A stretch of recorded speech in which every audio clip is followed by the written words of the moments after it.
and her parents, Rich and Manon McManus, are suing Elizabeth's ex-boyfriend, 25-year-old Gilbert Leal, for a loan to buy a car and unpaid rent. Gilbert is countersuing, claiming Elizabeth destroyed his belongings after they broke up. All rise.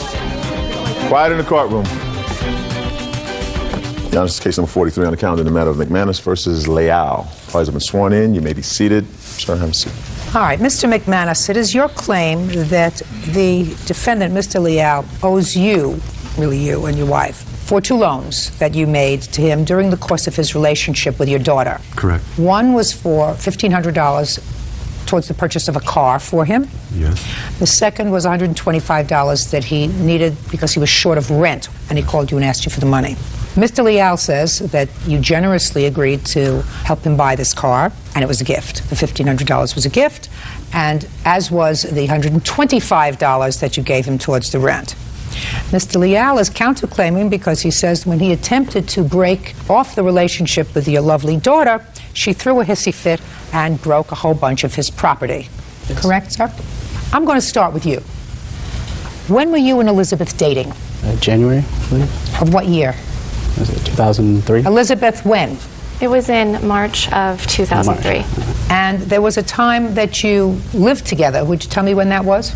After dating there, we actually both moved to Michigan, where I went to school at, and Mr. McManus wasn't too happy there. All right, this is a whole saga here. When did you live together, Mr. Leal? But I moved down, and that was in January, I believe.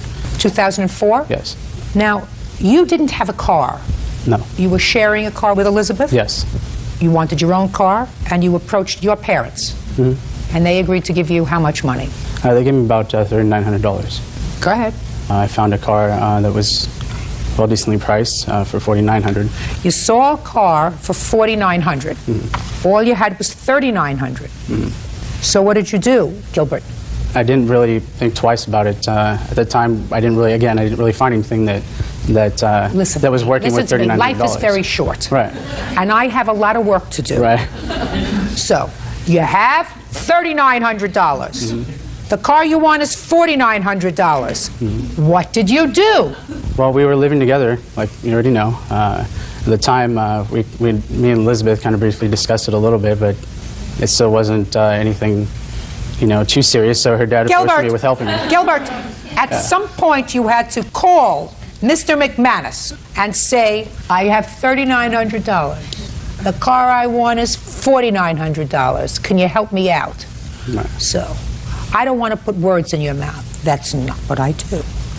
How did the McManuses find out that the car you sought exceeded your bank account? Through Elizabeth. Did you discuss with your parents the fact that his eyes were bigger than his stomach? Yes, Your Honor, and there was a... Just a second. Okay. So he told you, and you went to your parents. Uh-huh. He also spoke to my parents. Just a second. Who went there first, Elizabeth? Me, and... Okay.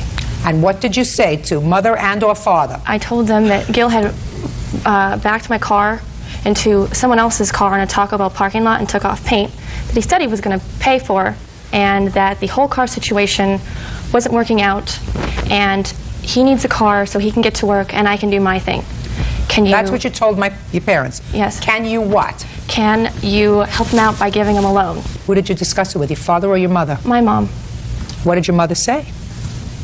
We had offered to loan Gil the money well before he found the car, and then they moved down here, and he found the car, and then Elizabeth called and said, he could really use that help of that loan that you had offered him, because the car that he wants is $5,000, and his parents was able to give him $3,500, and so we gave Gil a loan for $1,500. That was in February of 2004? Yes. Now, when did you break up? March 14th, 2004. So, a couple of weeks later, right? But there was a second loan. What was the second loan about? Well, before they moved down, I had told him that if he needed help making the rent, food, whatever, to cover his share, if he were to advise me if he was in any problem, that I would be willing to help. He called me directly on the phone, said he was short of the rent. I knew that she didn't want to hear about that problem because she was struggling to make up her end of it. So you gave him $125? On the condition he'd pay me back when it was the first time he got paid, which would have been within 10 days, as I remember it. I've never heard from him since. Now, a couple of weeks later, you decided you wanted out of this relationship. Tell me why. We had been arguing pretty much when we moved in. It was just tough on us. I wasn't working full-time, and she then started talking with her ex-boyfriend and different things like that, and disregarded our relationship altogether. I said it wasn't going to work out, so now let's I get to your decided to counterclaim, Gilbert. Well, counterclaim was that day that I moved out that night. She decided to help me move by breaking my stuff and throwing it at me. On top of that, I had 2 items that were very close to me and very personal to me that she threw and lost. Allow me to intervene if I may. If I could be so bold, Judge. You can't. Judge Judy continues in a moment. You double locked the door from the inside. Nasty. Take your hands off your hip. Sorry. Yes, I agree. That was nasty. And he said, I'm leaving. And I snapped. And later today, You have a drug problem? No, ma'am. So then why weren't you working? We were working. It was Two just people working, it would seem to me you could have some sort of place for your children. real cases, real people. Judge Judy. Elizabeth McManus and her parents, Rich and Manon McManus, claim Elizabeth's ex-boyfriend, Gilbert Layell, owes for a loan to buy a car and unpaid rent. Go ahead. We did have a big fight. And what he's referring to is that he left the apartment for 2 hours. Didn't tell me where he was going, nothing. And I ended up locking the doors on him, and I went to bed. And so whenever he came back, he's pounding on the door, and I wasn't going to let him in because... I mean, you double locked the door from the inside. Mm-hmm. Nasty. I was trying to do that. Yeah, take your hands off your hip. Sorry. Yes, I agree. That was nasty. I was trying to show him that don't just leave me for hours and don't tell me where you go. So what I'm trying to get at is that he came in the house, and it ended up that he said, I'm sick of this. I'm leaving. And I snapped. Your Honor, I was very upset because we have this agreement to be living together, and he's trying to bail on me. So I said, I will help you move out. And I took his things, and I went like that. And the rock he was referring to, and an angel that were important to him, the last I ever saw those items were on the bed. What did you break, Elizabeth? I don't believe I broke anything. You were throwing his stuff. I shoved it off the table. I didn't, throw it as like launching it at him. You didn't pick up my glasses and throw them at me, crush them and throw them at me? I tossed things across the room. Elizabeth, now your brother is dying to say something. Was he there that evening? He was not there that fight. Mr. McManus, you want to say anything? Yeah, briefly. Well, then stand up. Stand up by me, honey. When Gil was moving out the final time, he was fully packed. And at no point did I witness any destructive act. Well, your sister already has told me that she threw his stuff around, right? So you're not going to say she didn't, because she couldn't. Good. But I don't believe that it was a result in any destructiveness, meaning his items at no point, to my observations, were broken as a result of any arguable tantrums. Good. May I say something, Your Honor? Yes. When Elizabeth and Gil came home, and Elizabeth found out about the $125, what came out was, Mom, he wasn't short $125. He's still short $200 for the rent. I have a hole in my wall. I have a hole in my door because he's gotten upset and he's creating damage. And I said to Elizabeth at that time, he can't stay. I don't mind supporting you. You're my daughter. I'm not going to support your boyfriend. Got it. I got it. One of the problems is your husband, behind his daughter's back, had a conversation with Gilbert. He was well-meaning, but he said to Gilbert, look, so you're going to be short. If you're short, you let me know because I'll help you out. I can understand why Elizabeth was annoyed because he's supposed to be taking care of business and he wasn't taking care of business. Right, Elizabeth? Yes, and... All right. But I'm going to tell you something that you said to me. It was really kind of stupid. And that is, if he decided to move out because you weren't getting along, why you lost your temper, I don't know. I would have thrown him a party. Not thrown his things, I would have thrown him a party. And you really had no right to lock him out of the apartment because irrespective of where he got the money, he was paying rent. Now, Gilbert, your parents love you? Yes. Is that why they were helping you with your money? Yes. Mr. McManus doesn't love you. And the reason he was helping you was because of his daughter. Not because of you. He doesn't care whether he doesn't see you starting today until hell freezes over. Now, are you a moral person, Gil? Yes, Your Honor. Excuse me, I'm going to sneeze. Bless you. Thank you. You see, now, if I was superstitious, I would say, when you sneeze after you say something, it's because you're telling the truth. So Mr. McManus really doesn't care whether he sees you from today until hell freezes over. Elizabeth McManus and her parents, Rich and Manon McManus, claim Elizabeth's ex-boyfriend, Gilbert Layell, owes for a loan to buy a car and unpaid rent. Are you working now, Gilbert? Yes, ma'am. How did you get to work last week? Another car that I own. When did you sell the Camaro, Gilbert? No, I didn't sell the Camaro yet. But Where I'm is going it? to. It's in my possession. What kind of car did you buy, Gilbert? Just another commute car, like a little Civic. Why would you do that, Gilbert? I planned on selling the Camaro, so I needed something that was a little less. The Camaro was giving me a lot of problems as far as... Well, I hope that you sell it for at least $1,500, Gilbert. I hope. Because you owe the McManuses $1,500. I'm surprised at you, sir. I'm really surprised that you committed yourself to another car that you purchased and paid for while still having the old one and didn't have the good judgment and the moral compass to say, these people were nice to me, and I'm going to see to it that they get their money back. The $125 for rent, sir, that's your problem. Put your hand down. That's your problem. You offered, he accepted, you gave him $125, don't do it again. Judgment for the plaintiff in the amount of $1,500, which is the amount of money that you loaned him for the car. Now, as far as your personal property is concerned, Gilbert, you have photographs of the personal property that she destroyed? No, I don't. You have bills and receipts for the personal property she destroyed? No, ma'am. Well, I can't help you, sir. Thank you. That's all. Counterclaims dismissed. Thank you. Parties are excused. You may step out. I felt that I shouldn't have to pay $2,000 for a rock and a stone, especially to a pathological liar like he is. The only thing I really cared about was my family things that were handed down to me. What upset me was that he lied to them. Well, after everything was broken, I didn't really care. He took advantage of me too. I could go on, but that'd take all day. She just was upset that I did that. I think she's come away a little wiser for it. And now the next case. All parties in the matter of Plaster versus Deal. Step forward, please. Homemaker Shirley Bonnie Plaster is suing her former friend, 25-year-old homemaker Tamara Deal, for unpaid child care fees. Tamara says Bonnie agreed to take her children so they wouldn't have to live in a gang-infested neighborhood. Ms. Plaster, it is your claim that the defendant, who has 3 children, owes you for child care. Her children lived with you for a period of time. She gave you some money, but you still claim she owes you $1,500. Yes, ma'am. Ms. Deal says she owes you nothing because of one of 2 things. Either you waived any support during the mediation that you evidently had about something, and second, that there was never any agreement to pay you for taking care of her children. Is that right? Yes, ma'am. Why was she taking care of your children? I had some problems in the neighborhood that I was living in, and it was basically a bad community, and I had to do what was best and get my children out of there as soon as possible. And how long did they all stay with you? From June 11th, Bradley stayed with me until March the 4th, and then the others from August and October until March the 4th. Where were you living during all of this time?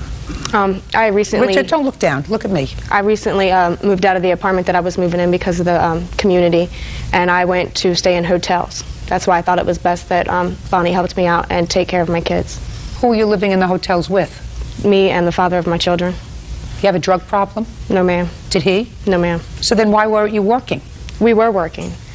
Well, 2 people working, it would seem to me you could have some sort of place for your children.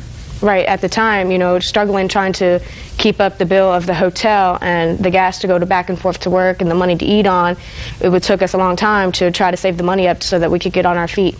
You knew Miss Plaster through your mother, is that right? Not only through my mother, but she took custody of my cousin when he was about 9 months old. How old is he now? 16. So she's a very good parent. Yes. What arrangements did you make to pay her for taking care of your children? I gave her $150 a week, every week. Is that right? She was paying me $150, then she fell behind in November and stopped paying me. How come?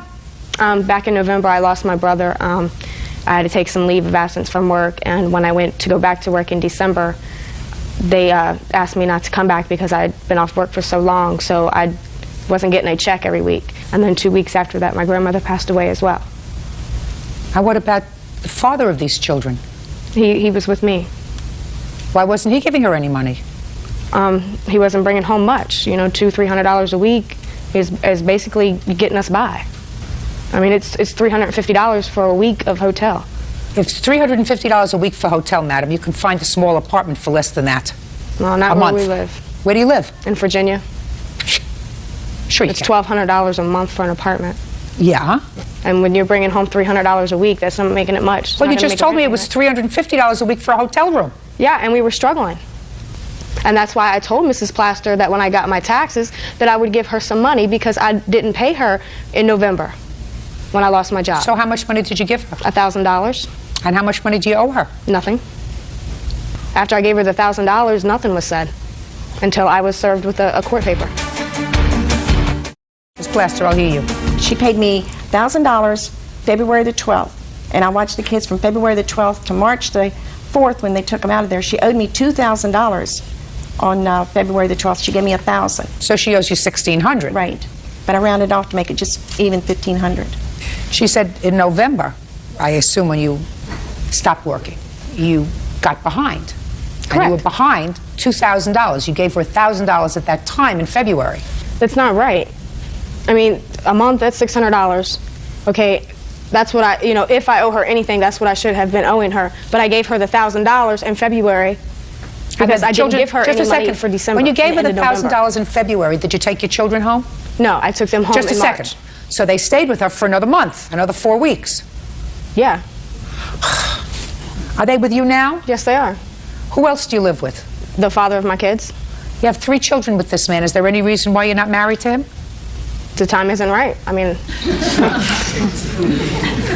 Judgment for the plaintiff in the amount of $1,500. That's all. Thank you. What is your excuse list of Is suing her ex-boyfriend, account manager Tim Lemke, for money she invested in his home and the return of a cat. Now, this is case number 1 on the calendar in the matter of Abel versus Lemke. Parties have been sworn in. You may be seated. Ma'am, have a seat, please. Miss Abel, you and Mr. Lemke were dating each other, and according to your complaint, you moved into a home that he purchased, and you paid him during the course of the 6 months that you lived there approximately $9,000. You claim that that was money that you want back now that the relationship is over because that money was really used to defray the cost of his mortgage. Yes. In addition, you claim that he has some personal property that belongs to you and a cat. Mr. Lemke says that the money that you paid to him was rent, that the cat belonged to him, that he had the cat prior to your moving in, and he has none of your personal property. What was the financial arrangement when you moved in, Miss Abel? On May 7th in 2004, we discussed how I could help with expenses. Mr. Lemke brought up the fact that about $1,400 would be fair, and I offered another $100 just to call it an even $1,500 because 2 women, my daughter and myself, were moving in, and there's a lot of blow dryer and hot water used Okay, in so that you case. agreed to pay him $1,500 a month. Yes, I did. Okay, and? And then about May 24th, after I had moved in, we had become engaged, we had a discussion concerning my problem with the fact that I'm giving a lot of money to something that I won't get any return on. And why would I want to give $1,500 toward a mortgage that my name was not on?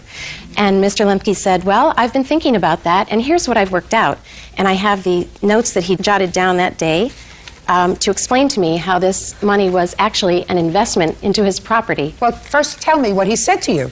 He said that because his home appreciates $54,000 a year, over the past 10 years it had done that because it's lake property, that if you divide that number by 12 months and then again by 2 people, it comes out to about $2,200 a month in equity and investment money. Yes. And that is what he... If your name was on the mortgage, and if the house was titled in both of your names. That part was left out. The fact that he Well, said... I understand Yes. that, but I understand it's left out of your story. Right, exactly. But he also mentioned on this same piece of paper in an email to the attorney that I'm willing to invest in his home and that upon sale of the home, I would receive the investment money back plus free equity. And that is also in the handwritten note that he Let me gave see me. it. Mm-hmm.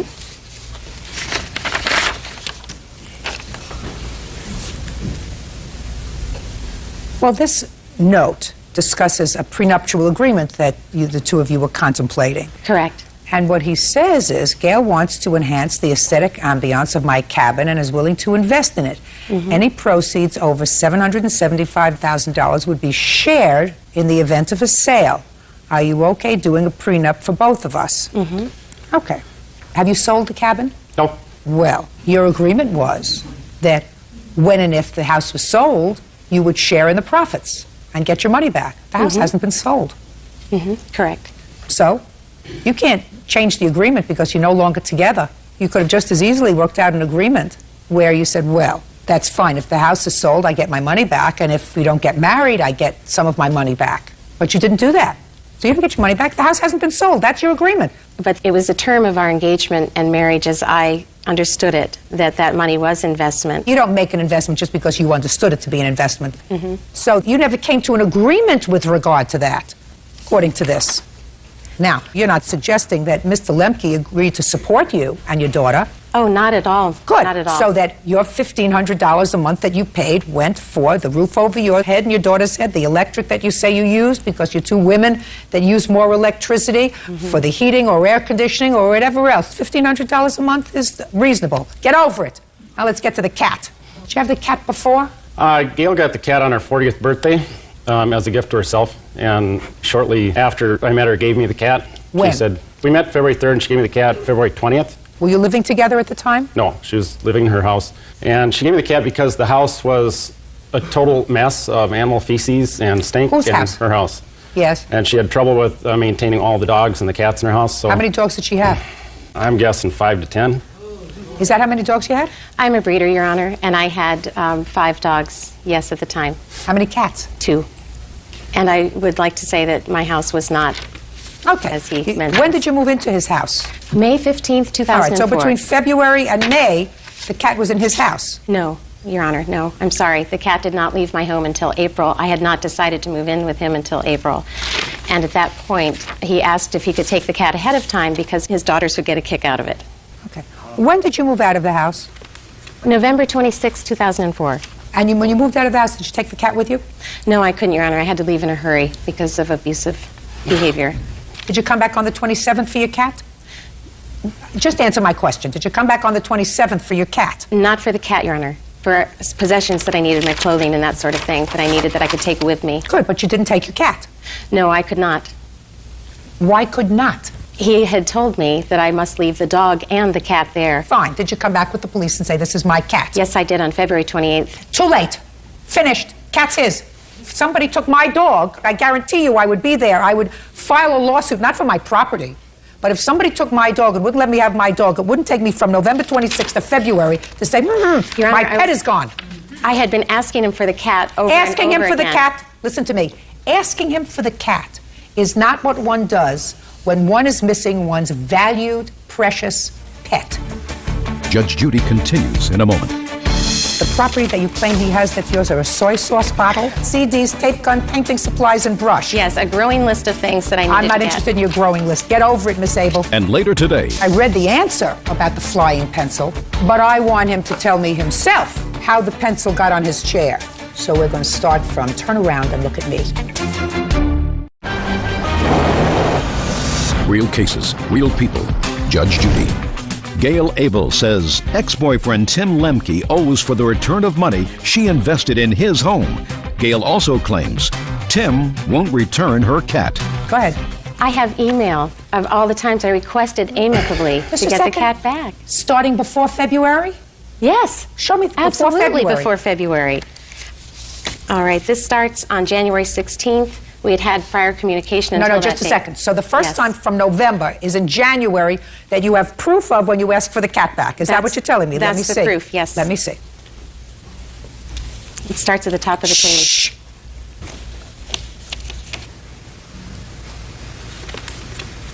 Where's the cat now, Mr. Lemke? The cat was loaned to a friend of mine to catch a mouse. Where is the cat now? Oh, my house. Excuse me. That was my question. Oh, sorry, I didn't hear you right. Apologize. He was loaned out for a very short amount of time, and she demanded I get the cat back and I could keep the cat as long as I kept the cat at my house. So she came back and verified, and that's in an email that the cat was there, and she said, okay. Where is that? It's in an email. You have it? Yeah, right here.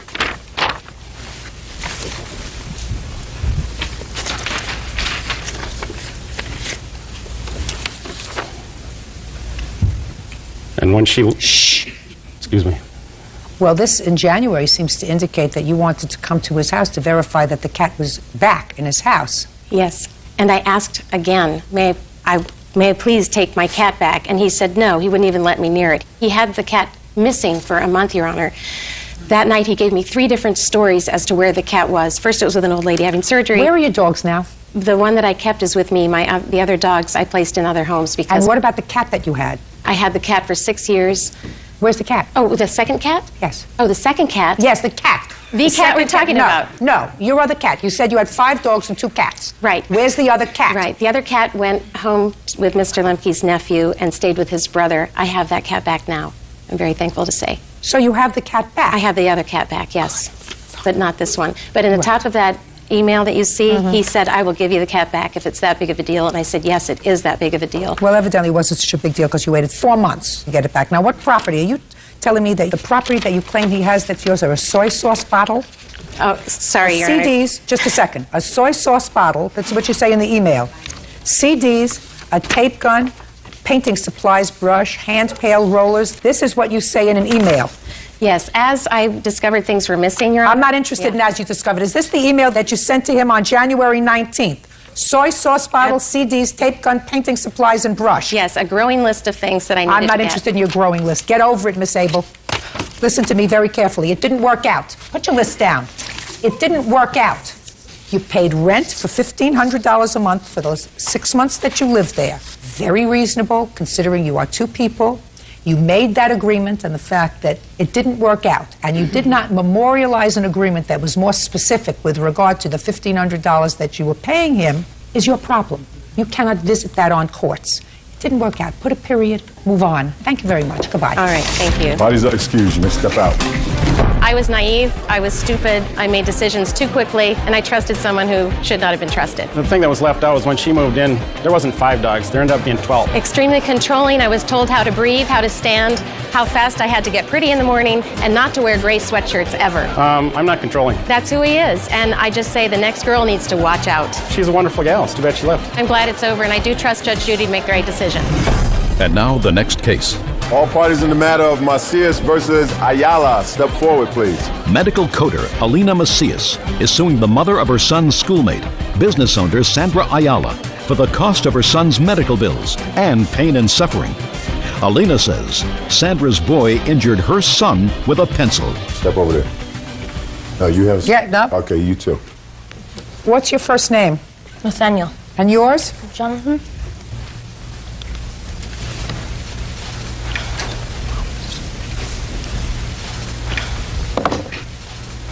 Nathaniel, you were injured in school.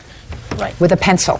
Yes. You sat down, according to the complaint. You sat down on your chair, and you were stuck in the rear end with a pencil which lodged in your buttocks and had to be surgically removed. Is that right? Yes. Okay. And it is your claim that this young man was responsible. Yes, ma'am. Now, I assume that you didn't see how the pencil got there.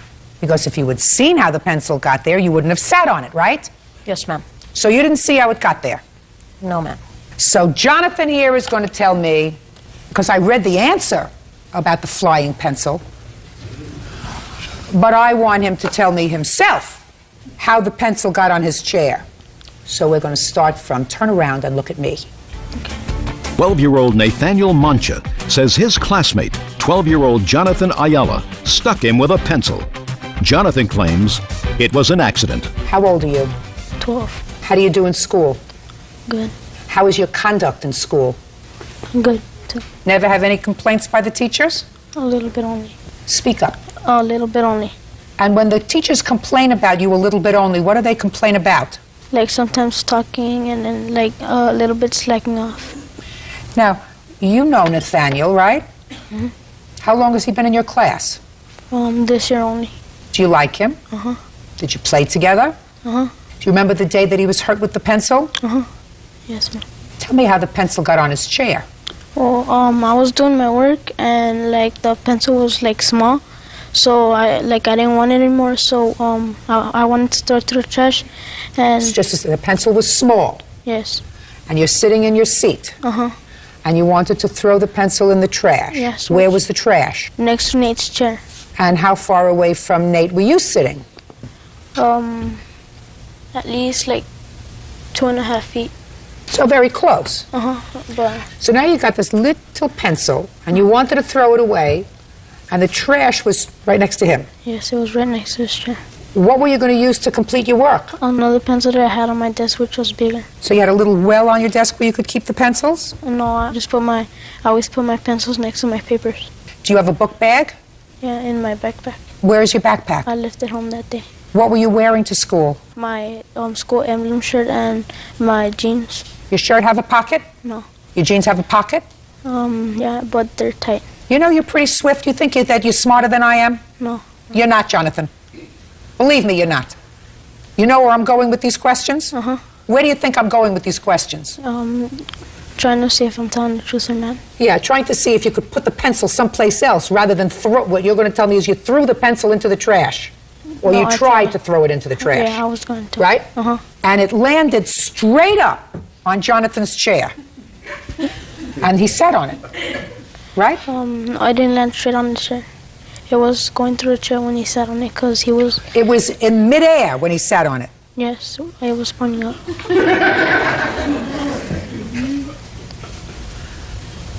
And he got hurt. Uh-huh. Well, whose fault do you think that is? Mine. Right. Now we're getting somewhere. Why is it your fault? Because I threw a pencil. Because you threw the pencil. You had choices. Right? Uh-huh. You chose throwing the pencil. Right? Right. So whether you threw the pencil and he sat on it or you placed it on his chair as sort of a joke, it's your fault. Right? See, I knew we'd get somewhere. You got it? Yes, ma'am. Good. Now you can sit down. I mean, Miss Ayala, quite frankly, you wrote the answer. You told me in the answer that this was nobody's fault. It was the pencil's fault. Oh, next to your mother. It's not the pencil's fault. It's his fault. He had choices. And at age 12, he has to understand that there are consequences to making the wrong choice. His choice was he could have held on to the pencil. He could have put it in his pocket. He could have placed it on the floor. He chose to throw it, according to him, which way out, but you know, not impossible. Certainly not his fault that he sat down on his chair, right? Right. So now your son understands that it's his fault and his responsibility that he got hurt. Do you understand that? Yes, I understand. Perfect. Good. Now can I see his medical bills? Yes, ma'am. What kind of treatment did you get? They put me under. Under anesthesia? Yes. And I had to get the pencil surgically removed from my buttocks. Did you have any stitches? Yes. How many stitches did you have? 1. Were you uncomfortable for a while? Yes. What did Jonathan say after you sat on the pencil? Did he apologize? No. Has he ever apologized to you? No. Have you spoken to him since this happened? Yes. Are you back to being friends? Yes. Good. Did you apologize? No, I never got a chance to. Well, now's a chance. Sorry, Nate, for throwing the pencil. Certainly, Miss Ayala, you don't expect the plaintiff to bear any of the cost of treating her son. They had almost $600 in unreimbursed medical bills, and that you are responsible for. Because as between the two of you, he's innocent and he's not. Whether he did it as a joke or whether he did it because he was negligent or because he wasn't thinking. So you are responsible for those medical bills. Are these your only bills? Yes, ma'am. Judgment for the plaintiff in the amount of $600, that's all. You may step out. Librarian Hiroshi Noma is suing former tenant, 21-year-old Deborah Drake, for rent and damages to their home. Deborah says Hiroshi snooped through her room.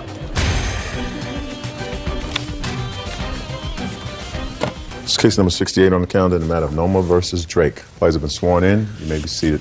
Mr. Noma, you rented a room in your home to the defendant. According to you, she moved out, and she owes you for the last month's rent. In addition, you claim that she left the place a mess, she caused some damage to the room, and you want to be compensated for that. Ms. Drake says she owes you absolutely nothing. She didn't have to give you any sort of notice for the last month because your conduct gave her the willies. And you're a bit of a control freak, and it was really your conduct that forced her to move. In addition, she says she left the room in substantially the same condition that she found it. It was a mess when she found it. That's the way she left it. Right? Correct. How did you find this room, Miss Drake? Well, when I first moved in, the paint on the walls, part of it was... I don't mean how did you find the... How did you locate this room to rent? Oh, through a mutual friend. When? Late October, the beginning of November. Did you sign a lease? No, I did not. You had a month-to-month tenancy? Yes, basically. When did you move in? I moved in the beginning of November. Give me the day. If I have to throw a date out there, probably the 8th, between the 8th or the 10th. Did you pay November's rent? Yes, I did. What was the rent? $550. Did you pay December's rent? December, I believe I was a bit late on that one. Yes, I did. Why were you late? I had just lost my job, and it took me a couple days to get the money, but I came up with it. What about January? January, yes, I paid that. Is that correct, Mr. Noma? Yes, she did, Your Honor, but she still owes me for a bounce check, which is another case. Don't tell me about another case. You know, I'm not as young as I used to be. I can only think about one thing at a time. Your Honor. She still does owe me $335 for that. Are you confusing me again, Mr. Noma? No, I'm not, Your Honor. January, she paid $550. Is that right? Correct. February? February, I paid. She did pay, but she owes me late charges for that. But she paid it? She paid.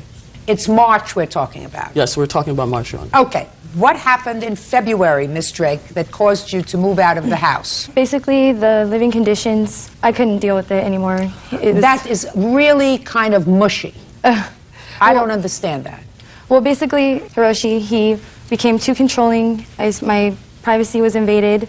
People were going into my room. There was an incident where he went into my room while I was going to get the rent to pay the landlord, and he had found something that didn't even belong to me. And Your Honor, at that instant when I got back, he came and attacked me in front of all his friends and totally humiliated me. And what did he find? He found a bong in my room, which belonged to the guest. What is that? Smoking tool to use if you were to smoke drugs in one of my friend's possessions, which I wasn't aware of until that morning before I left. So he found drug paraphernalia in your room? Correct. That's what we used to call drug paraphernalia.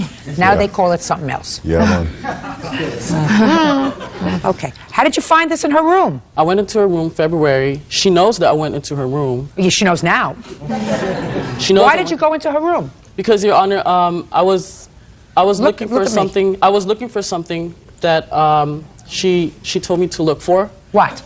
I believe it was a receipt or a contract that we had because she wasn't paying on time. So I had to go into her room and look for that contract, and I told her about it.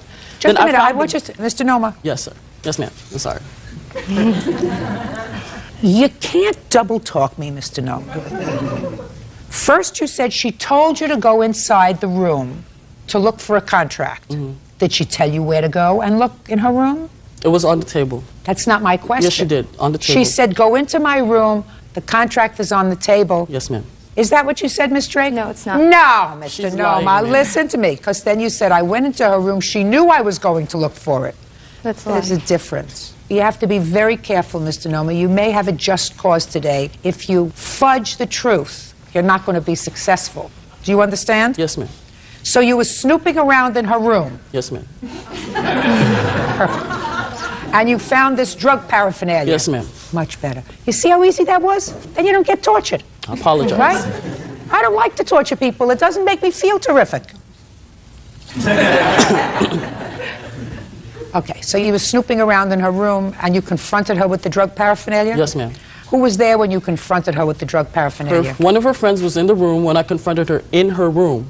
I knocked on her door, went in her room, and talked to her about it. She kept denying it. All my friends were outside in the living room. They were not in the room. That room is about 15 by 15. All 7 people cannot fit in a small room. Fine. Okay, now, Mr. Noma, let's get back to what you are suing for, which is March's rent. Yes, ma'am. Was Miss Drake living in her room in March? No, ma'am. She gave me a 30-day notice at the end of February, an oral agreement that we had. Did you give him the 30-day notice? I gave him a notice, yes, probably, I believe it was February 26th or 27th, right before I moved, because I couldn't live there anymore. I told him I can't deal with it. This is my notice. Okay. And basically what you're telling me is you left because he was invading your space. Correct. It was unbearable. And you felt that he had violated the terms of your tenancy by going into your room without your permission. Correct. I agree. Okay? Yeah. I agree with you. You moved out on what date? The 27th of February. Did you take all of your stuff with you? No, I did not. What did you leave there? I still have yet to move my furniture. Then you owe him for March rent. Because just because you're behind isn't sleeping in the room, if your furniture and personal property is in the room, you're still renting his room. Do you understand? Great. You can't walk out and say, well, I'm going to go hang out with my friends and I'll go get my property whenever I feel like it. I don't have to pay rent there if I'm not sleeping there. He didn't say I had to pay the rent for March. He said, we actually settled the date. I don't remember the date exactly. He had told me if you don't have your stuff out by this date. And he said he would not let me get my stuff until I paid the rent. Just a second. When did you go back there to get your stuff after the 27th of February? Around between the 10th to the 14th or something like that of March. I went and got all my mail and my clothing, and I had told him if I could leave my furniture in the room, and then he had asked me if one of his friends could sleep on my bed and use my furniture while it was still there, and I agreed to that. But you had your stuff there without his permission until the 15th of March. Well, he knew it was... I don't care what he knew. You had your stuff there, along with your clothing and everything else, until the 15th of March. Correct. And he hadn't given you permission between the 27th of February and the 15th of March to leave your stuff there, only after the 15th of March. Is that right? Correct. That's why he's not suing you for April and May and June. So you owe him $550. Now let's get to the condition of the room. Your Honor, the condition of the room was fine when she moved in. Prior to her moving in, one of our mutual friends was there. He never really had stuff. He never really posted anything on the walls. She posted posters on the walls. There's like Show me photographs. I do have photographs of a hole in the door, which one of her friends did. And this is an agreement that we had that she's going to reimburse me of any damages that she incurs in the room. Who wrote this? I did. You're not going to law school, are you? No, ma'am, but I was planning to. I don't think so. Okay. Got a cigarette burn. Got some schmutz on the carpet. How did the hole get put in the door? That was from a water bottle that was tossed by one of my friends to another friend of mine, and they didn't catch it, and it hit the door. Well, so you have to fix that, right? Yes. So you owe him $865, $315 for the door and $550 for rent. Thank you very much. Goodbye. Good luck. Have a happy life. Party's excused. You may step out. It was just too crazy, controlling, and her parents would call about 5 times every day looking for her. Calling my parents by my bag, calling my job, snooping through my things. I wasn't really snooping around or trying to be sneaky and stuff like that. Basically, it was just crazy. At the end, when I finally got fed up, I mean, I can't help people who can't help themselves. Like living with my parents again, basically. Don't be fooled by other people. They might be nice, but you don't know what's underneath them. And now the next case. All parties in the matter of Ottoman versus Richardson. Step forward.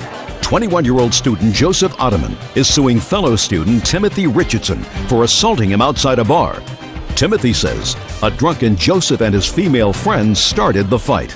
Mr. Ottoman, it is your claim that the defendant assaulted you outside of a bar. Yes, ma'am. Mr. Richardson says that there was an altercation outside the bar, but that altercation was started by you and finished by him, right? Correct. When was it? It was August 28th. And what's the name of the bar you were in? The bar I saw these guys in earlier was called the Mystique. That's where you had been for the evening? Well, that was one of the places. Is that the last place that you were in? No, ma'am. Well, what's the last place? A bar called Zydeco's. How many bars had you been to in total that evening? Those 2. What time had you arrived at Mystique? Probably around 10. Who were you with? I arrived by myself. I was meeting 2 girls down there. What time did you leave Mystique? Oh, must have been around midnight. And that's when you went to this Zydeco's. And how long did you stay there? Till it closed. What time? 2. Who drove? We walked. One of the girls I was with lives about 2 blocks away from downtown, and we were walking to her house from there. What happened when you left Zydeco's and you were walking home at 2 o'clock in the We morning? were walking home to this girl's house. She points them out. They were across the street from us. She's all, there's those guys that were talking to me earlier. They start saying some things. I'm on my phone. I'm not paying attention. All of a sudden I hear, F you, slut, blah, blah, blah. I say, what's going on here? I go run up to them. And I mean, it was a very awkward situation. I mean, 2 in the morning, all of us, 21, 22, nobody there was sober. It was a very drunken situation. Well, that's good. It could have very easily been avoided. Mr. Ottoman, that's the first good thing that you've said to me, sir. You said we were all drunk. Sure. Well, unfortunately, Mr. Ottoman, you can't speak for anybody else, so I assume that what you're really saying was, I was drunk. Sure. So you acted with a certain amount of reckless abandon by running across the street. I agree. Good. Now, what happened when you got there? Words were exchanged. By the way, who were you talking to on the phone? I couldn't tell you. What do you mean you couldn't tell me? You said you were on the phone. Yeah. Well, actually, I do know it's a girl named Corey. She was one of the ones that was actually there, but she was inside for some reason. I don't know why. I was calling her. I don't understand why you were talking to her if she was inside. Did she Neither. call you? I couldn't tell you. You couldn't because you don't remember? No, I don't know why I was calling her. I was with her. Okay. You don't know why you were calling her. So you ran across the street and you said what to Mr. Richardson? Well, actually, Ashley ran across the street, and I followed her. Ashley? Yes, ma'am. Who was also drunk? Yes. The one that they were talking to. What did she say when she went running across the street? I don't know. I couldn't tell you. And you went running after her? Yes, ma'am. Keep going. After I get over there, words were exchanged. Started a little scuffle. I don't know exactly. What do you mean a scuffle? I don't understand what that means, scuffle. Sizing each other up, I guess. I don't know what that means, sizing each other up. There was no physical contact until I turned around, walking away, about 5 steps away, not even looking at this guy, runs up, hits me in the back of my head, and I fall down on my face. I bust 2 teeth out on the concrete. And you hadn't hit him? And he jumps in his car. Just a second. And you hadn't hit him? No. And no physical contact whatsoever. And you're positive of that? Yes, ma'am. And that's what the assault is about? Yes. Judge Judy continues in a moment. So what you're saying is you were too drunk, you didn't connect? Right. He did. When my back was turned, I was walking away. Listen to me. You know what happens sometimes? What? Doodle happens. Real cases, real people. Judge Judy. Joseph Ottoman says he was assaulted outside a bar by fellow student Timothy Richardson. Timothy says Joseph started it, and he finished it. Now we'll hear you, Mr. Richardson. Well, first off, Listen to me. See my eyes? Yeah. That's where your eyes are going to be. Not on your shoes, not on your hands. Right here. Okay.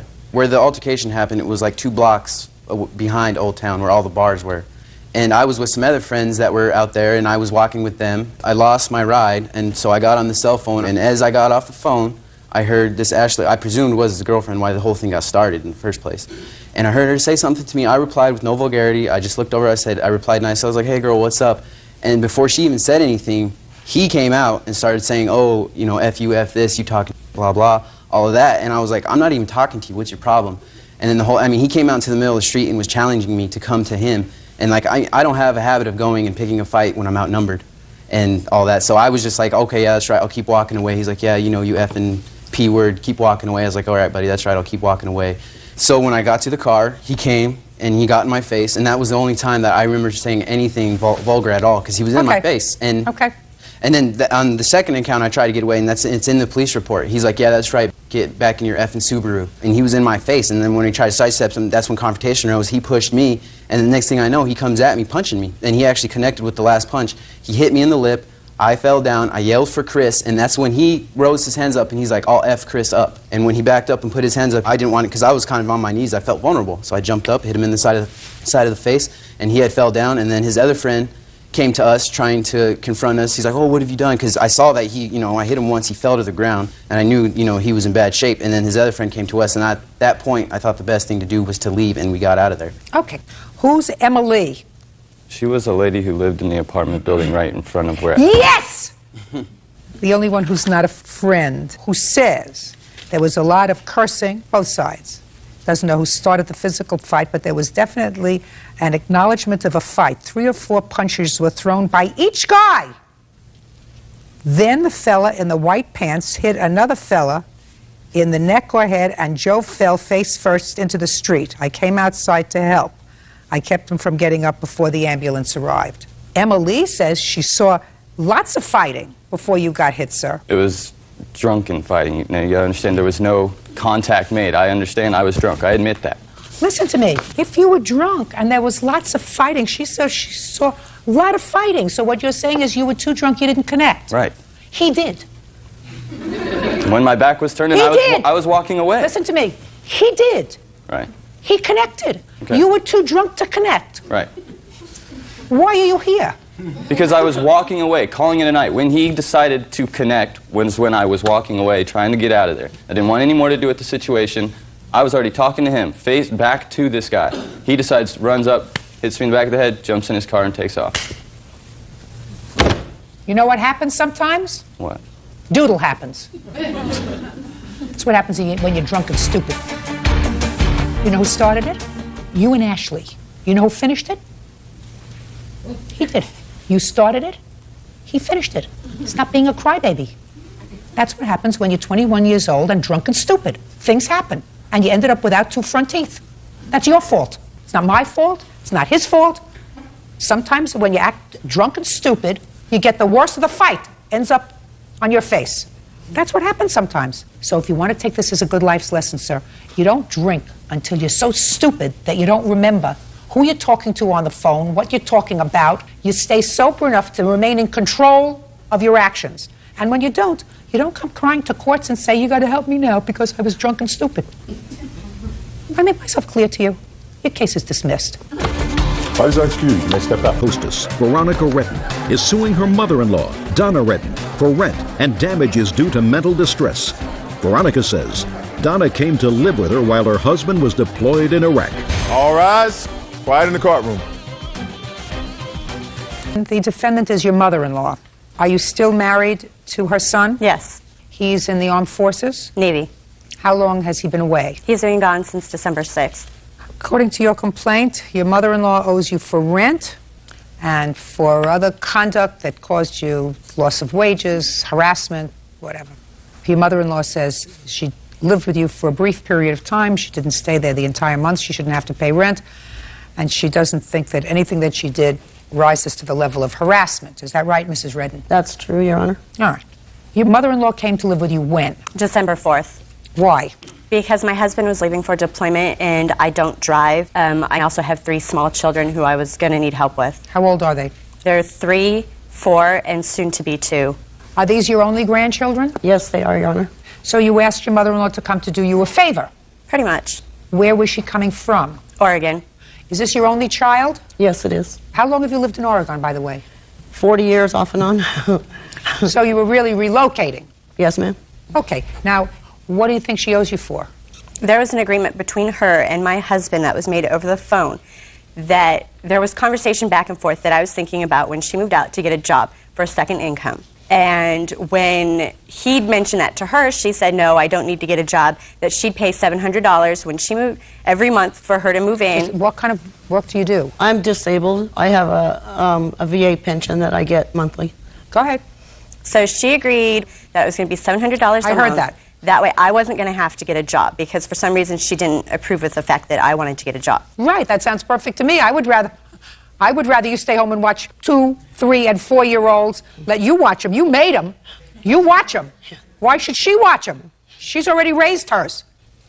Right? You have a lot of little children. A lot of little children could drive you crazy if you're with them 24/7.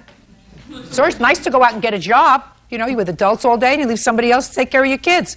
Okay, so you agreed to give her $700 a month so she wouldn't go out to get a job and take care of her own children? Yes, ma'am. Okay, that sounds very nice. Shh. That sounds very nice of you so far.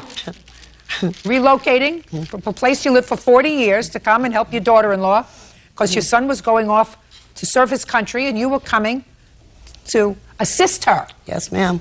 So what happened? She moved in December 4th. First few months, things were fine. Then in February, she had mentioned that SeaWorld out in San Diego was doing a job fair and that they were hiring. She brought it up to me stating, oh, I think you should try to do it. You know, it's a job, you know, I'll stay home, I'll watch the kids while you get this job. I went, I applied, got the job, and then we left for a weekend in Fresno because... Who left? All of us, my 3 kids, myself, and her, drove up to Fresno because my youngest sister was having a baby shower. Well, while we were in Fresno, things were perfectly fine. We come back from Fresno, I get the job, and then she starts, as soon as I start working, she starts getting attitude with me because I'm working and I'm not home all the time. Just a second. You had disagreements with her over being out of the house during the day when you were supposed to be working? The days that I was working, she started having problems with the fact that I was working long hours. Oh, well, were you working long hours? I was working between 5 and 8 hours a day. Okay, and what was the original plan? How many hours were you supposed to work? She didn't give me well, I'd only appreciate it if you worked this many hours a day. It was just, But we're not talking about you going out socializing after work. No, I'd go to work. She would drop me off at work. She would come pick me up from work, and we'd go home. How far is the workplace from your home? It's about a 10, 15-minute drive from my house. Okay, and when she would come to pick you up, she'd come with the 3 children? Yes. So far, she sounds like a saint to me. It may sound like she was a saint, but there wasn't. There were disagreements throughout the house. I don't care whether there were disagreements or not. So far, she sounds like a saint to me. Go ahead, keep going. So I started working. Deborah, who's my witness, was also working with me. She started the same exact day I started, and we were working pretty much the same hours. So I'd asked Donna if it was okay if we'd give Deborah a ride home, because Deborah lived about half an hour away from work, and she was taking the city bus to and from work, which is about a 2-hour ride. She didn't have a problem with that either. Well, then it started in conversation that Deborah was going to move in with me because she was having issues at home. She just wasn't getting along with her mother very well. Her father was also out on deployment in the Army. Well, Donna apparently took it into her head that the reason I was having Deborah move in was a ploy to get her to leave my house, which wasn't true because Deborah was actually moving in to help. Deborah has children? No. So why wasn't she working more hours and you working less hours? Because she's under 18, she's 17, and because of California laws, she can only work so many hours. She's 17 years old, and she wasn't getting along in her house? Correct. Why wasn't she getting along in her house, do you think? I don't know. That's between her and her parents. Right. That didn't give you any cause to pause if a 17-year-old has to move out of her house because she's not getting along with her parents? No, because I had issues with my parents. So keep going. I'm still waiting for this lawsuit. I don't get a lawsuit. I get a saga, but not a lawsuit. The evening of Easter Sunday, Deborah comes home, she sits me down, she's like... Had she moved into the house yet? She had. And? Deborah came home Sunday evening and told me that that afternoon when Donna had picked Deborah up from work at about 4 o'clock, that both of my children, the boys, had both unbuckled their seatbelts in the car. And she was driving a little faster than she normally would and slammed on the brakes. Slammed on the brakes so hard that it sent my 4-year-old son flying into the middle console of my van and hurt his stomach. Well, we got into the car the next morning because she was taking me to work, and she'd made some snide remark towards my son about buckling in. And I'd asked her, I was like, what is this that I hear about the boys not being buckled in and that you'd hurt Connor's stomach? She's like, yeah, I did it. When you came home, did Connor complain of a bad stomach? No. Keep going. So she's like, yeah, I did it. She was like, I did it because I was teaching them a lesson that they didn't need to have their belts unbuckled. So she tells me that she'd stopped prior to this before and that she tried buckling them in and they wouldn't stay buckled up. Okay, so she made excuses. Keep going. Right. I'm waiting for the lawsuit, Miss Redden. Judge Judy continues in a moment. You had to watch your own children that you made because she was in bed. So that gives her the right to threaten my life with a gun? I don't need threatening. And for emotional distress, Veronica claims Donna threatened her life with a gun. It's all very interesting, but you have to tell me what you're here for.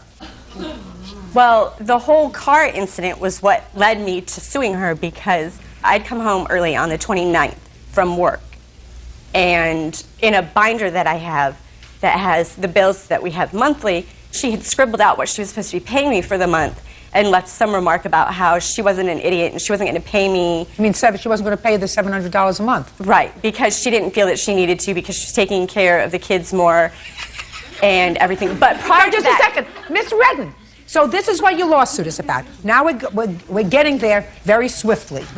Your lawsuit is about she didn't pay you for the last month or so. No, it was actually what I'm suing for is the first month she lived with us in December. How many months did you work that she lived there? I only worked a month. Fine. And for that 1 month, had she paid you the $700? No, because we made a prior agreement. How many $700 payments did she make towards the house? January and February. And she left in March? She left on the 30th of March, so the very end of March. Shh. When did you get the job at SeaWorld? The 26th of February is when I started orientation. So you were working the month of March? Yes. Listen to me.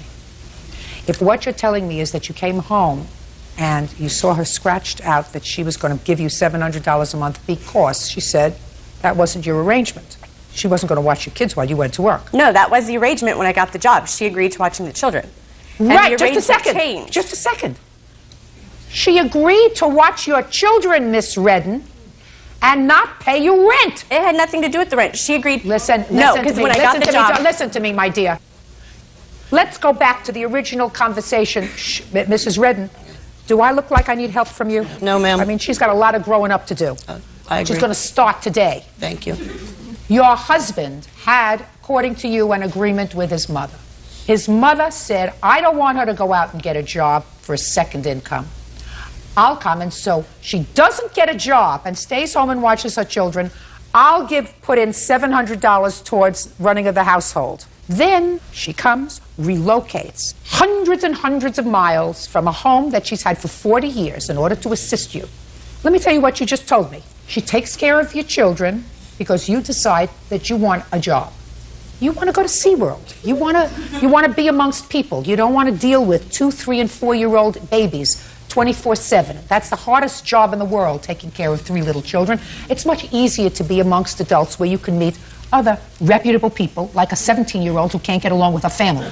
Right? So you go to SeaWorld, and because you don't drive, she puts your 3 children in the car, drives you to work.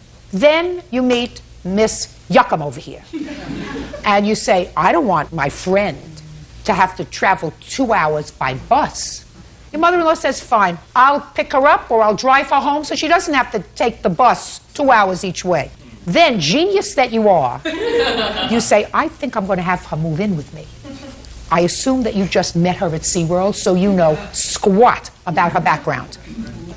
You don't know whether she's got a drug problem, an alcohol problem, a boyfriend problem, whether she steals, whether she's got a criminal history. You know nothing about her. You bring her into your house, and within a relatively short period of time, Miss Troublemaker causes a problem between you and your mother-in-law, and you've had months. You know, she drove you to your sister's house or to a baby shower. She does whatever you ask her to do. And she is rewarded for that by you suing her. Not only for rent, but for harassment, losing your job. Just a minute. Losing your job, damages due to mental distress. What mental distress did you have? She threatened my life. Tell me about that. The night of the 29th, I'd come home from work with Deborah. With Deborah? Yes, because... With Deborah. Go ahead. We'd gotten into an argument about the scribbling that she put in my little binder thing. So I'd asked her about it. And she said that if I didn't agree with the $200 she was willing to pay, then she wasn't going to pay me anything. So I told her she either had to email my husband or she had to pack up and get out. That was nice of you. It's because we were having issues way prior to this. What kind of issues were you having way prior to this? She would make up excuses on her being sick and spend days in her bedroom. She'd go off. You mean you'd have to watch your own children? Give her a tissue. You mean you'd have to watch your own children? It had nothing to do with watching my own children. Well, what if she decided to stay in bed? What does that have to do with you? What does that have to do with you if she decided... Her agreement for moving in was so that she could help with the children. So you had to watch your own children that you made because she was in bed. So that gives her the right to threaten my life with a gun? I don't hear you. I don't hear threatening. She had walked up the stairs because she supposedly was going upstairs to pack. Her exact words as she was walking up the stairs was, do not come upstairs. I have a loaded .38 and I will use it. So that gave you emotional distress? That scared the crap out of me. Just a second. That gave you emotional distress? CPS was called because of this, and CPS threatened to take my children away. Because of why? Because I didn't drive. You have anything you want to say to me? Yes, ma'am. First of all, she was standing at the bottom of the stairs holding her youngest baby, 21-month-old daughter, in her arms with Deborah standing next to her, trying to pick a fist fight with me. And I said, Ronnie, you don't want to mess with me. First of all, I was so mad, she would have left the house in an ambulance. I didn't want to do that because they'd have had me thrown in jail for assault. There would have been a restraining order against me. I didn't want that. I just wanted to pack my stuff and leave as soon as I could. And I said, and so I just said, turn around and started walking up the stairs, and I said, and don't come upstairs because I got a loaded .38, and that's all I said. Okay. And the gun was not loaded. The bullets were locked away. That's between you and the police department, whether you have a Yes, loaded ma'am. .38 in your license. I don't want to know about it. Okay. That doesn't cause her emotional distress. What caused her emotional distress is that she was going to have to take care of her own children. I agree. I agree. Now, Yes. you want to tell me, is there anything you want to tell me about Child Protective Services? I think the reason Child Protective Services came is because after things had quieted down, I walked across the street to 7-Eleven, and one of the police officers that had been at the house was over there. Well, I stressed to him to the fact that I love those children dearly, and I hated to leave them in the predicament that they were going to be coming into, and that I was really afraid that they were not going to be taken care of the way children should be taken care of. And the next as a morning result of is that, when- they called Child Protective Services. And the next morning, Child Protective Services was at the door. Where are you now? Oh, I'm back in Oregon now. Have you been in touch with your son? No, ma'am. I cannot email him. Her son wants nothing to do with her. Why did you leave your house at age 17? I live in a house with 8 other women. What do you mean 8 other women? You have a mother? With my mom and my sisters and my grandmother and my sister's friend. Yes. It's just, I wanted to leave. What do you do now? I'm going to school. Who supports you? I support myself. I work at also. Do you pay her rent? Yes. How much do you pay her? I pay her $100. Who watches the children? We work opposite shifts. So I watch during her shifts and she takes care of them. So you watch her 3 babies? Yes. Very good. Sit down. Yes. I might also add that, as far as I know, Deborah's boyfriend is now living with them in the home. That too. sounds more right than anything else. Yes. That sounds like a reason one might not want to live with one's mother and grandmother. Yes. Deborah's boyfriend does not live with us. It's just the 2 of us at home. How old is the boyfriend? I have no idea. I've never met him, but when I left, supposedly he was on his way from Portland, Oregon, to come down and move in with them. What's his name? His name's Cody. But Cody. How old is he? 19. Does he go to school? Yes. Where? He does internet classes right now. He's taking a course. Please. Listen to me, Mrs. Redden. You have to keep your fingers crossed. There is nothing else you can do. I pray. That's what happens when babies make babies. Yes, ma'am. That's all. And when babies make not 1 baby, but 3 babies, that's a big problem. Yes. You keep your fingers crossed. You hope that God is watching over them. Your case is dismissed. Grow up! Ma'am? Molly's are excused. You may step out. Here, Connie.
Kimberly Kayla for having her falsely arrested for an assault. Kimberly is countersuing, claiming Alice broke her arm. All rise.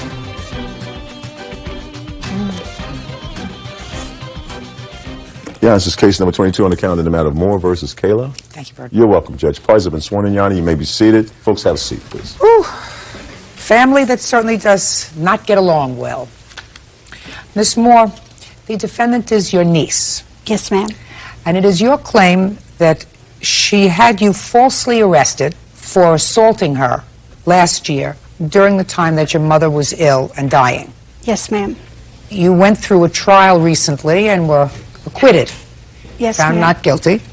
And you're suing her for the false arrest and for the year that you spent facing these charges. The defendant says that the charges were true and that she is counterclaiming for her injuries. Her injuries, I believe, were broken arm. Yes, ma'am. When was your mother ill last year? My mother became ill early in January, but she really got bad in March of, it was 2003. And when did this incident occur with your niece? March the 10th, after I flew to Texas to be beside my mother who was dying at her home. So you tell me your version of what happened, what led up to this incident. Saturday afternoon, my sister, Brenda, had instructed me to give medication to my mother every 4 hours without stopping. And it put my mother in a very... What kind of medicine was it? One was a morphine and the other one was for anxiety. Did your mother have cancer? Yes, ma'am. What kind of cancer did she have? Cancer of the liver. So the morphine was prescribed to keep her calm. Yes, ma'am, but on the prescription of the bottle, it says every 4 hours as needed. And my question was, that night she was totally out of it, and my brother he was there that night, and he had to pick my mother up out of the bed because she could not move at all. And we did not give her the medication every 4 hours like my sister had instructed, and I had asked my other sister in the morning about the medication. So that caused a problem with your niece? They were all upset because I would not give the medication like that. But anyway, Sunday night, I left and went out to another sister's house to rest. And when I came, that morning on Monday, my daughter and I came back in the afternoon, and I come to the conclusion I couldn't handle seeing my mother's death. Okay. Because of my heart condition and my nerves. Okay, you couldn't handle it. Okay. And I was talking to my husband on the phone, and I told him he could reach me. I was on the porch, and I told him he could reach me out at my other sister's. Brenda got mad at me, and I don't want to have a consultation with my mother dying. Why was she angry with you? What was she saying? She just felt that I was there trying to take over, and she was already had said that she was going to come out there and whip on me on Monday, and I didn't pay any attention to that in a phone call that we had. Was that over the medication? Yes. Is that so far, is that right? No, ma'am. Okay, step up. Brenda, what were you angry about? I wasn't angry with her. I was actually relieved that she was there to help us because we had had 3 months prior of taking care of my mother. Everybody was stressed out. It was a bad time. My sister had called me and she told me that the hospice people had told her not to give my mother the medication except when she needed it. I told her specifically, Alice, when you're there, you do what you need to do. I told her I was calling a meeting with the hospice people on Monday. The whole family would be there. We could all understand. I learned more about death than I ever wanted to know with my mother. And I didn't want to go through this by myself. I wanted my sisters there. I wanted help. Right. So when we asked for a meeting, she said 10 o'clock. My sister couldn't be there. She was so concerned about my mother and the medication, but she couldn't be there to see what the hospice people, we were doing exactly what they said, exactly what they said. Which is medicating her every 4 hours and not letting the pain grab hold of Right, her. Well, and right. they told That's us, exactly how they explained it to her, Right. to us. You know, when the pain kicks in, this is how she's going to be. Don't let the Don't pain let it get come. there. You know, Right. we'd been there with her. We didn't want to let the pain come. Nobody, you know, she was going to die. We knew that. We wanted it to be peaceful. I got it. and that was my mother's wish, to die at home. Kim, tell me what happened in the kitchen on the 10th of March. Well, I was in the bedroom with my grandmother, and I heard them in the kitchen. And she's telling her, you know, you took her out of the nursing home. You shouldn't have took her out of the nursing home. She's going to die. She's going to bleed. You know, this is going to happen. This is going to happen. And they were telling her, then leave. You know, that's fine. If you can't take it, Put your hand down, Miss leave. Moore. You know. And when I looked outside, she was slapping at my mother. And another one of my aunts stepped in. Well, she grabbed her and she threw her down to the floor. Alice threw my other aunt down. What's to her the name? floor. Her name was Billy. Go ahead. And then of course, I had walked in there in the middle of this, and my brother walked in, and she started screaming at my brother. And she was screaming obscenities that you would not believe. And she was, you know, then she started out the door, and my brother went out after her. Well, I went out after him. Then she coming out there, and she's telling me, you know, we need to just call an ambulance for Billy, you know, we need to just go. So I'm going back in the house, and I get the phone to call the police. And as I walk back outside, because I'm hearing screaming now back at the porch. And I'm like, well, I thought she was going to leave. She wasn't leaving. And it's because her daughter over there was telling her, you don't have to leave. They can't make you leave. This is your mama's house. You don't have to leave. You know, her daughter was put in a quarter. And she knows if you push her, she's going to lose it. You know, she has a history of violence and just psychotic behavior. And I look at her and I told her, just go, just get the out of here. You know, so I told her, just get the, and I'm pointing at her, and as I'm pointing at her, she grabs this arm, and she pulls me down. Her daughter steps between us, and she popped my arm down over her daughter's shoulder. It broke this bone up here into pieces. They had to go in and put a rod, you know, I have a permanent rod in the middle of my bone. Judge Judy continues in a moment. I was leaving and they attacked me. They didn't take my statement. The police didn't let me give a statement. My lawyer will testify to that. Why don't you call her? Real cases, real people. Judge Judy. Alice Moore says her niece, Kimberly Kayla, had her falsely arrested for an assault. Kimberly says during an argument, Alice broke her arm. What happened to Billy? Billy was taken to the hospital also, and she had some sciatic nerve damage in her back. She was taken to the hospital that day? Yes. But Billy and I were both taken to the same hospital in the same ambulance. What hospital? To Spine Memorial Hospital. Do you have a police report for me, please? Yes. It's right there.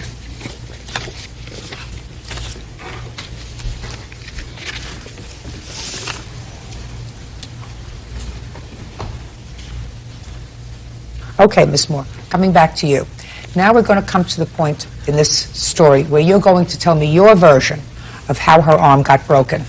Well, first of all, there was a consultation in the house, and Brenda held me and Kim, and I have a sworn testimony from the court where my attorney said, and you slapped her, and she said yes. At that time, she hit me. Just a second. Who slapped you? Kim hit me in the face with the telephone while my sister held me in the kitchen and would not let me leave. Let me see the testimony.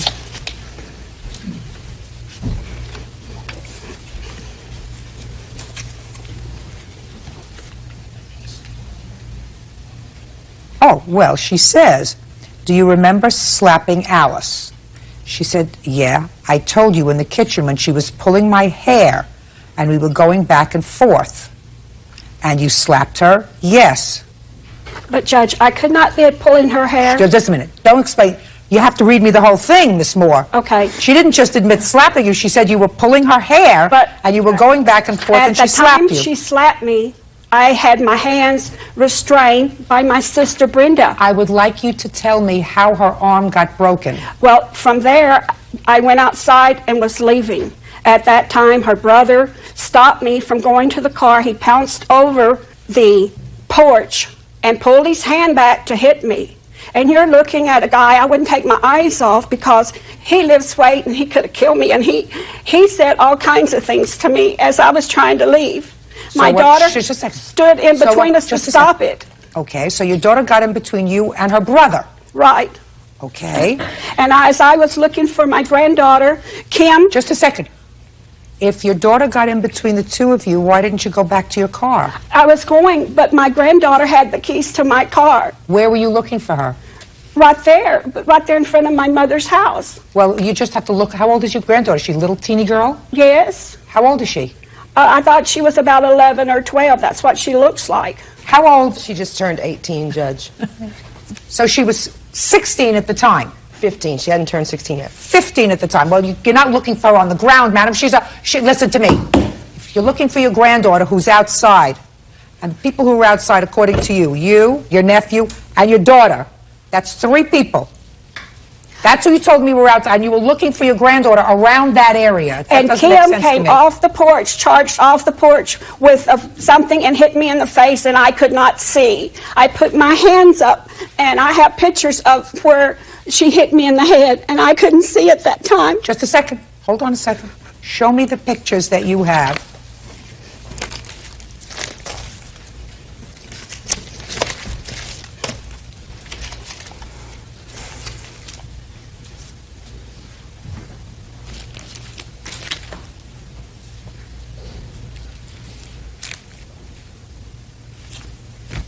I don't see anything wrong with your head now. I had a goose egg right here.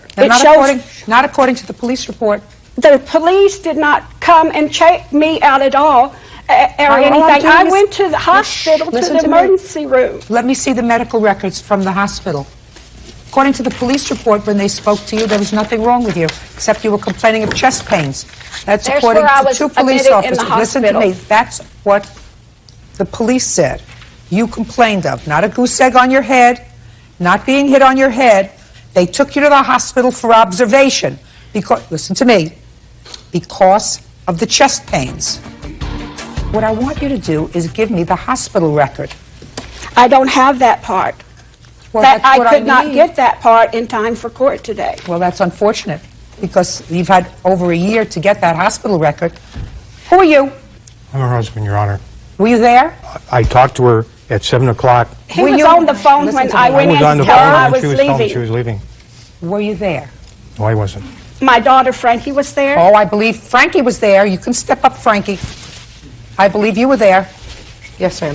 How did your cousin's arm get broken? By her brother yanking her arms. When she had my mother's head, she grabbed my mother by her left, with her left hand, with Kim's left hand, by her hair, yanked her head over where she's completely bent over. My mother's face is touching the cement. Kim's brother runs from behind Kim and grabs Kim with his arms like this, and he's pulling her, and she's hitting my mother upside the head with a cordless phone in her right hand, and I grab at the phone, and Scott is pulling Kim at both of her arms backwards. No one touched her arms except for her own brother. Okay, fine. You can sit down.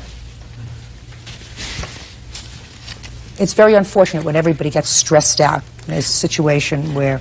What was unfortunate? I'm speaking.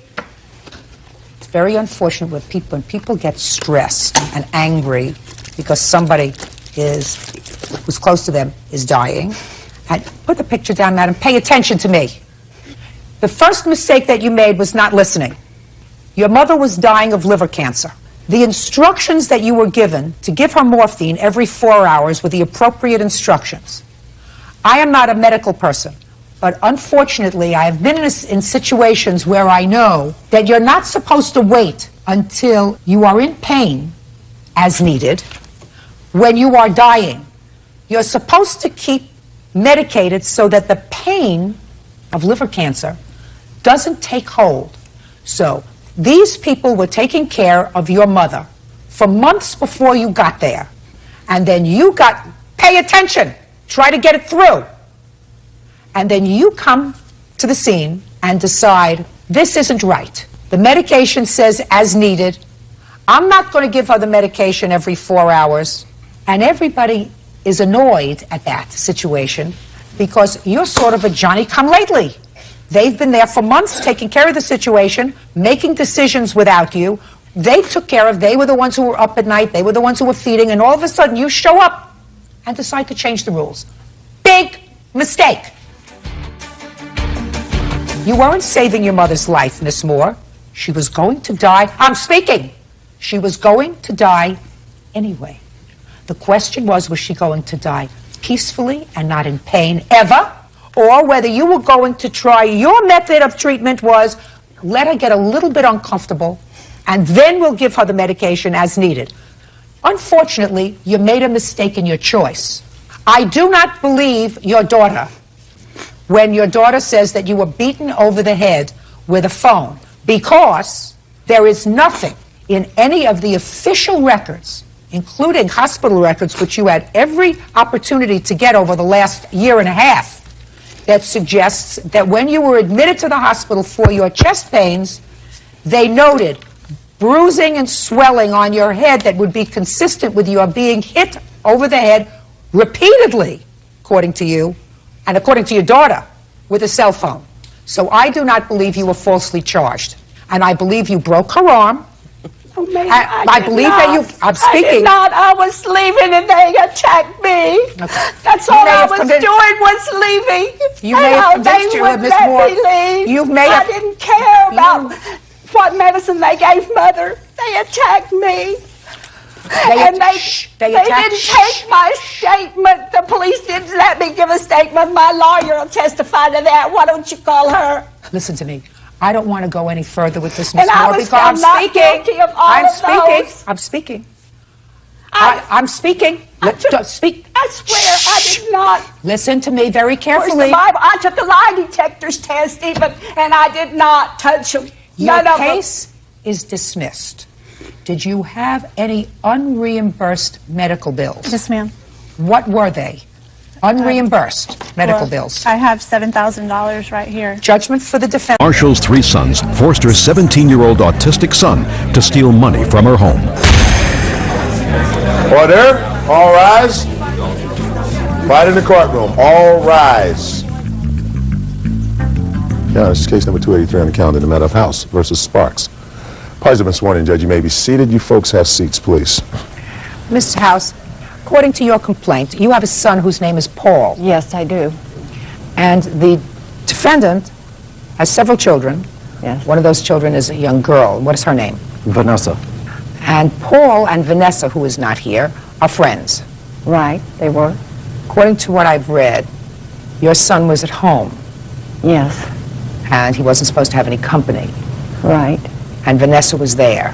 Vanessa wasn't there, the boys were there. Her brothers came over, and you believe they stole money from you. Correct. And you found this out. You went over to the defendant's home. Correct. When you got to the defendant's home, the boys came back from a shopping spree at the local department store. They had $100 worth of toys sitting there in a bag. Well, you called the police at some point. Police came over and had a family conference. Is that right? With my part of the family. The houses were not involved in that part. And at that conference, you agreed to reimburse Mrs. House Yes. for the stolen money. How much did you agree to reimburse her? I was going to pay back $600. And you did, in fact, make some payments on that. Yes, ma'am, I did. And then you stopped. Yes. Now, Ms. House, what makes you think that the boys, his boys, stole your money? Simple thing of it is that when he was supposed to come over, I went ahead and I said, I found out who got into this money. They said, yeah, we did. Who said we did? One of the boys. Which boy?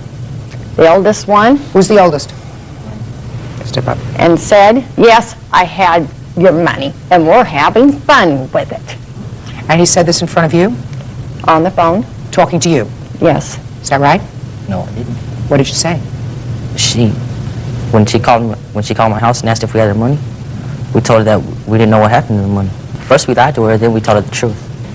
First you lied to her? Yes. What did you tell her when you lied to her? We didn't have her money. And then you decided to tell her the truth? Yes.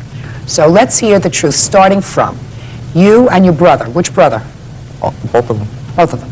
Went over to Paul's house. No. You never went to Paul's house? He was at our house. He was at our house with my sister. We walked to his house. So you did go to his house? Yeah, but he was at our house first. Fine. He was at your house first. Nothing got stolen at your house, right? Not that I know of. And then you went back to his house? Yes. Why? I'm not sure. I don't remember. Well, let's try to think hard. What did you leave your house for? Your sister was home at your house? Yes. So Vanessa was home? Yes. And they're friends? Vanessa and Paul. So I want you to think back really hard. Why did you go back to Paul's house? I think it was to get some clothes. What do you mean you think? That's what we went there to get, is to get him some clothes. Why did all three of you have to accompany him to get clothes? He asked if we'd go with him. Step up next to your mother. So you went back to his house? Yes. And what happened when you got there? We were sitting on the couch, and then we asked if we could have something to drink. He said, go ahead, and we walked into the kitchen, and we were going through the refrigerator, and he opened one of the doors, and he grabbed a screwdriver out of the drawer, and he went to his mom's room and popped open the door, and we went inside, and then my little brother went around the bed, and he saw a box on the floor.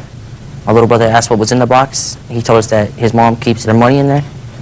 So he asked if we wanted to see it, and both my little brothers said yes, and he popped it open, and he got money out, and then he spread it around. Spread it around how? He gave us each amounts of money, like $100, $200. How much did he give you? He gave me $200. How much did he give you? He gave me like 200, but like I got some more money, like from like Bill and Paul, and I ended up with like 500. So you ended up with 500, and you ended up with 200? Yes. How much did you end up with? 200. That's $900, right? Yes. What'd you do with it?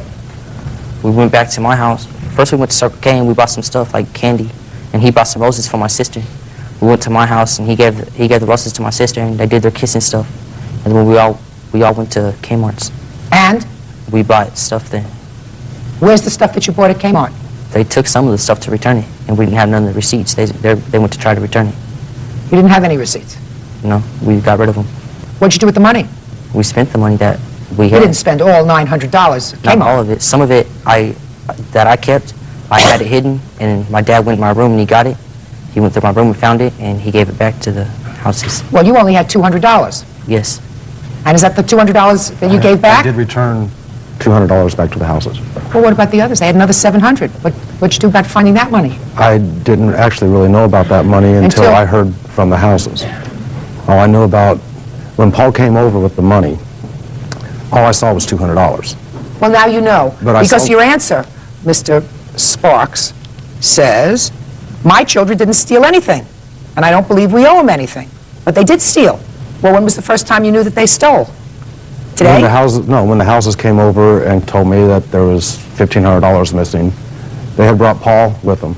Okay. And Paul's story to all of us was that the house got burglarized. And Everybody lied to cover themselves up. Yes, ma'am. But what I don't understand is, if you made an agreement with the police to pay them back, why didn't you pay them back? I was on unemployment and I could not afford it. Your boys hid the money in the house. Are you telling me you didn't get it from them? All I recovered was $200. Where's the money? We gave it back. To whom? To them. No, you didn't. Yeah, because he had $200 hid. You just told me you had $500. Yeah, and I spent some of that. And we had some money hid in the room. And we gave it back to them. No, he got the money from your older brother. $200 only. And where's the money that you had? You still have it hidden? I spent. You spent it all. On what? We all spent it on just like toys and stuff. Judge Judy continues in a moment. Well, you knew it was the wrong thing to go into your mother's room, didn't you? They forced me to. I knew they had a knife right in their pocket. I beat my dad so he can call the cops so they won't try to stab me or anything. Real cases, real people. Judge Judy. Karen House claims 14-year-old Tyler Sparks, 10-year-old Nicholas Sparks, and 13-year-old Nick Greenland forced her autistic son Paul to steal money from her home. Karen says the boy's father, Marshall Sparks, won't take responsibility for their crime. Mr. Sparks, you have to pay him back the money. I mean, you say I was on unemployment, that I can understand, but here you say my children didn't steal anything. They did. I believe the money would have gotten stolen whether my children were there or not. The houses have told me that this is not something that Paul has not done before. So what? What kind of a lesson is that? So you say because... Look, let me try to draw an analogy for you. I mean, are you serious with that response as a responsible parent? Let's say you pass by a store and the proprietor of the store has forgotten to lock the door. And there are things in there that you would like. A little stereo set maybe, a clock radio maybe, a small television for your kitchen. And you say to yourself, well, this place is going to get burglarized. Clearly, somebody's going to go in and take property from there because the guy was stupid and he left his door open. And if they're going to burglarize it, some stranger, I might as well do it first. You think that the police would buy that argument? No, ma'am.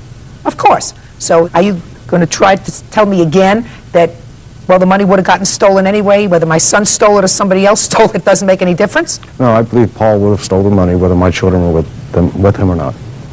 But your children kept the money, sir. Yes, ma'am. And they spent it, sir. And you didn't make a sufficient inquiry at the time to prevent them from continuing to spend an additional $700. I believe he was involved. There's no question he was involved, right? Right. And you bought your girlfriend some flowers? No. I went with them to Circle K, and I seen some roses, and they said, well, do you want to get my sister some roses? So we bought one rose, and I went ahead and fixed it up where there was a vase on it. Paul, you knew it was the wrong thing to go into your mother's room, didn't you? Yes, they forced me to get in there. How did they force you, Paul? They went ahead and said, we will split you and my sister up. And at that time, I knew they had a knife right in their pocket because they showed it to me before we went to the house. And they did not go to get some clothes. They went there to think of snooping around my house and go in my niece's drawer, my room, and tried to think of a way to get me open it. At that time when they asked me to open it, I beat my dad so he can certainly call the cops and report it why I'm in there so they won't try to stab me or anything. Did you beat your dad? Yes, I did. He did not answer. Is Vanessa in your class at school? Yes, she is. How long has Vanessa been in your class in school? Last year and this year. Is your daughter in a special education class Yes, as well? What's her diagnosis? Down syndrome. And Vanessa is like your girlfriend? Yes, she did go in the house for before I went to their house, because after we got from church, I was looking for tape and I did not want her to wait out there. I was being nice. And then when we got to his house, he asked me for a cigarette because I was trying to get my mom to quit, and I had some cigarettes in my room. And I'm trying to quit though. Do you smoke? Yes, I'm trying to quit though. And then the brothers went ahead and asked their dad, "Can I please go to Paul's house?" And I was like, I did not have anything planned to go over my house. Okay, Paul. Did you keep any of this money? They put $100 in my pocket, but I did not spend it. I was trying to save it and hand it back to my mom. Did you give it back to her? No, they took it. When did they take it? Before I went to night church. Was that the same day when you would all been in your mom's room? Yes. And they took the money back from you? Who took it back from you? Lucas, the oldest one. Mm-hmm. Okay, Paul, why don't you sit down? Thank you. Okay. You getting the picture? Yes. You're not nice. Judge Judy continues in a moment. You ever appeared before a family court judge before? Yes. Was it a man or a woman? It was a man. Speak up! It was a man. Was he nice? Yes. In Paul House says his girlfriend's brothers forced him at knife point to steal money from his mother's home. The boy's father, Marshall Sparks, says Paul has a history of stealing money. You been in trouble before? Yes. You on probation out of juvenile court? No. Were you on probation out of juvenile court? Yes. For how long? 90 days. For what? Burglary. So you're on probation at the time police came to your house? No, ma'am. Had he completed his probation? When? It will have been back in 1999, November, possibly. You married, sir? No, ma'am. Single parent. You have 4 children? Yes, ma'am. These 3 and your daughter? Actually, the middle child is like a stepson. Explain that to me. His mother and I are engaged. Other than Lucas, have either one of these other 2 boys been arrested? Yes. Both? Yes. For burglary? Shoplifting and burglary. How much was taken from your house, Miss House? $1,340 You got back 200 and $2. So what your outstanding is $1138. True. You better pay that money. He put me through misery. I'm going to tell you something. Aside from the fact that your sons are thieves, to suggest that they are operating on an even playing field with Paul is outrageous, Mr. Sparks. I did not intend to make that accusation. Well, that's what it appears in your answer, sir. What you said was, I believe that Paul stole the money to impress my daughter. Yes, ma'am. Well, that's not true. They stole the money because they threatened someone who is clearly not as competent as they are. Stand up. Uncross your arms, both of you, and stand up. Over there. Right here. You reach a certain point in your life when you take your hands out of your pocket, don't even think about putting it in your pocket. Did you ever appear before a family court judge before? No. What? No. You? Yes. Was it a man or a woman? It was a man. Speak up! It was a man. Was he nice? Yes. Spoke nicely to you? Yes. Kind? Yes. I'm not! Because evidently, sir, that nice, kind, sweet family court judge made Zippo impression on you. Because after you completed your probation, you went out and at least did one thing that I know about, which is this thing. So being nice to you didn't work. You got it? Yes. Judge Judy continues in a moment. Seems to me that your father has a very full plate. You ever been arrested, sir? Yes. When was the last time you were arrested? When you have to think it's trouble. It's been a while. It was back in, I believe, October of '98. October of '98 is not so long ago. I have food in my refrigerator that's older than 1998. So believe me, it's not so long ago. What were you arrested for? Child support. I'm not talking about child support. I'm talking about for a misdemeanor or a felony having nothing to do with child support, sir. When was your last arrest? Probably February of '98. For what? Disturbing the peace. You reach a crossroads. Sometimes you reach it when you're 10, sometimes you reach it when you're 12, sometimes you reach it when you're 30. You can either have a life when you're a bum. You know what a bum is? Yes. Or you can be a good person. Right now, 3 of you are on your way to becoming a bum. You. You victimize somebody, that's him, who you know you can victimize because you're not nice people. And you should be more sympathetic because you have a sister who is also disabled. Right? Yes. How would you like it if somebody victimized your sister? How would you like it if somebody, because of her disability, took her to their house and sexually abused her? How'd you like that? Be very mad. So, you have a choice. And I certainly hope if you ever come before another family court judge, they don't do you a favor and be nice to you. They do you a favor and put you in jail. Judgment for the plaintiff in the amount of the complaint, which is $1,138. I hope you're very proud of your sons, Mr. Sparks. That's all. Parties are excused. You may step out.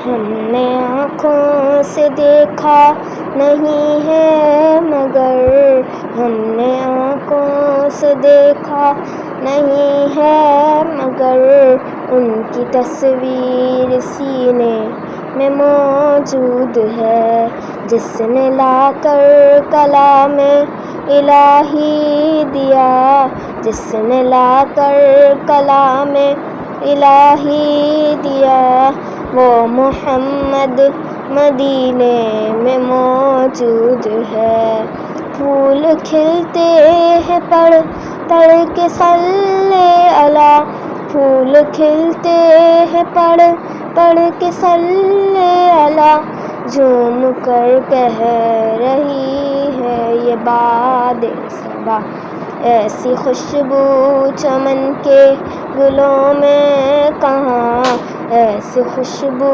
चमन के गुलों में कहाँ जो नबी के पसीने में मौजूद है हमने आँखों से देखा नहीं है मगर हमने आँखों से देखा नहीं है मगर उनकी तस्वीर सीने में मौजूद है